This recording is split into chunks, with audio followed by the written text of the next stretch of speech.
कैसे हुआ। कार्तिकेय और गणेश के अलावा भगवान शिव और माता पार्वती की एक पुत्री भी थी। हर कोई शिव पुत्रों के विषय में जानता है, किंतु बहुत कम लोग यह जानते हैं कि कार्तिकेय और गणेश की एक बहन भी थी, जिसका नाम अशोक सुंदरी थी। अशोक सुंदरी एक देवकन्या थी, जो अत्यधिक सुंदर थी। शिव और पार्वती की इस पुत्री का वर्णन पद्म पुराण में है, जिसके अनुसार एक दिन माता पार्वती ने भगवान शिव से संसार के सबसे सुंदर उद्यान में घूमने का आग्रह किया।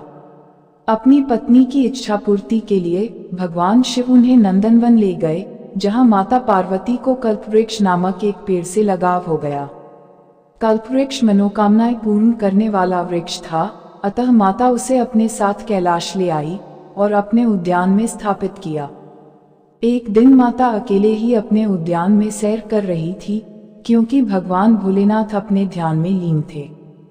माता को अकेलापन महसूस होने लगा, इसलिए अपना अकेलापन दूर करने के लिए उन्होंने एक पुत्री की इच्छा व्यक्त की। तभी माता को कल्पवृक्ष का ध्यान आया, जिसके पश्चात वह उसके पास गईं और एक पुत्री की कामना की। चूंकि कल्पवृक्ष मनोकामना पूर्ति करने वाला वृक्ष था, इसलिए उसने तुरंत ही माता की इच्छा पूरी कर दी, जिसके फलस्वरूप उन्हें एक सुंदर कन्या मिली, जिसका नाम उन्होंने अशोक सुंदरी रखा। उसे सुंदरी इसलिए कहा गया क्योंकि वह बेहद खूबसूरत थी। माता पार्वती अपनी पुत्री को प्राप्त कर बहुत ही प्रसन्न थी, इसलिए माता ने अशोक सुंदरी को यह वरदान दिया था कि उसका विवाह देवराज इंद्र जितने शक्तिशाली युवक से होगा।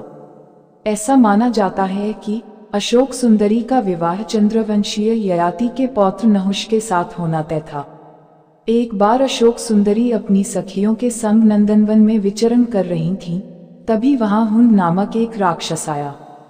वह अशोक सुंदरी की सुंदरता से इतना मोहित हो गया कि उससे विवाह करने का प्रस्ताव रख दिया। तब अशोक सुंदरी ने उसे भविष्य में उसके पूर्वनियत विवाह के संदर्भ में बताया। यह सुनकर हुंड क्रोधित हो उठा और उसने कहा कि वह नहुष का वध करके उससे विवाह करेगा।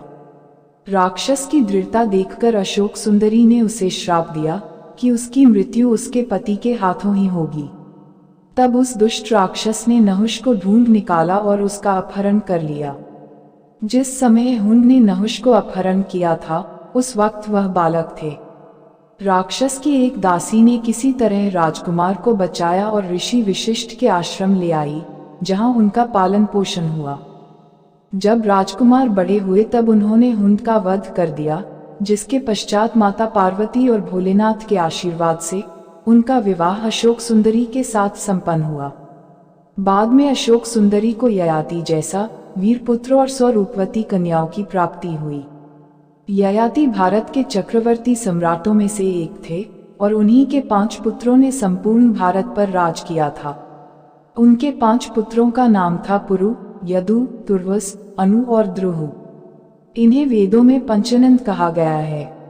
वीडियो अंत तक देखने के लिए आपका दिल से धन्यवाद और भी वीडियो के लिए लाइक करें और चैनल को सब्सक्राइब करें।